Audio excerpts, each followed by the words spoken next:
Suicide is the third leading cause of death for those ages 15 through 24, and high school and college athletes fall right into that age range. After a recent rise in suicides among college athletes. Pressures from success, scholarships, and yes, even sponsorships have helped lead to a mental health crisis in college sports. The student-athlete suicide rate is doubling. Here's why that's important and how we can fix it. According to a study done by the British Journal of Sports Medicine, suicide is now the second leading cause of death after accidents, and rates have doubled from 7 to 15% over the past 20 years. So Josh, why do student-athletes commit suicide? After reading lots of articles, I realized it's very hard for student-athletes to balance both sports and academics. Even if you're able to balance your athletics with your academics, it's still hard to find time to get socially involved, leading student-athletes to feel lonely. Physical injuries might also hurt a player's morale because they might lose a scholarship they worked so hard to earn. Finally, social media is a big contributor too, as other players are comparing themselves to others on social media, lowering their self-esteem. The bottom line here is that suicide is a real problem. But even if you still don't believe me, even NBA player John Wall had struggles. When interviewed by NBC just a few years ago, he had said, "For me, it all happened really fast. In this span of 3 years, I went from being on top of the world to losing damn near everything I ever cared about. In 2017, I'm jumping up in the announcer's table in DC after forcing Game 7 against Boston, and I'm the king of the city. I'm getting a max extension, thinking I'm a wizard for life. A year later, I tore my Achilles and lost the only sanctuary I've ever known, the game of basketball. I ended up with such a bad infection from the surgeries that I nearly had to have my foot amputated.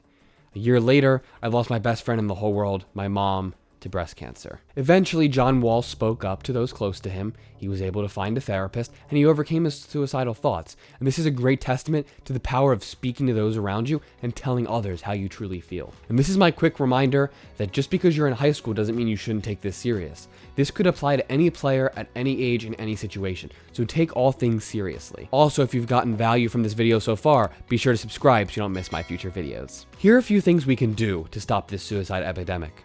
If you're a coach watching this video, check in on your players often and create a safe environment where they feel safe speaking up. You could also include more team bonding and help your players branch out of their comfort zone and meet other people, so that way they feel less lonely and less isolated. If you're a parent, listen to your athlete and make them feel heard.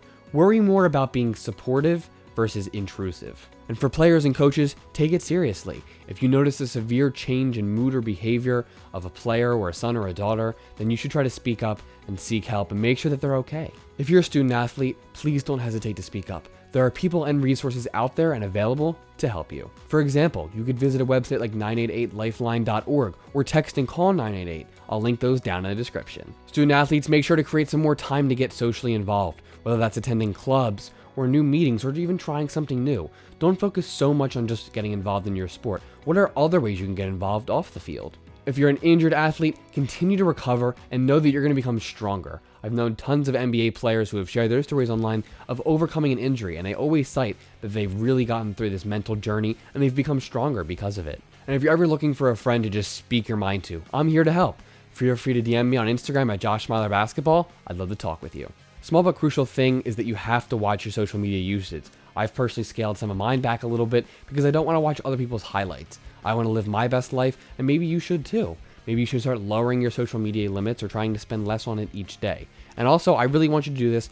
Go through who you're following and make sure that each person you're following benefits you. No matter what, we must all continue to educate ourselves about suicide, as it's a real thing. If you want more life-changing basketball content just like this, subscribe and watch this video next.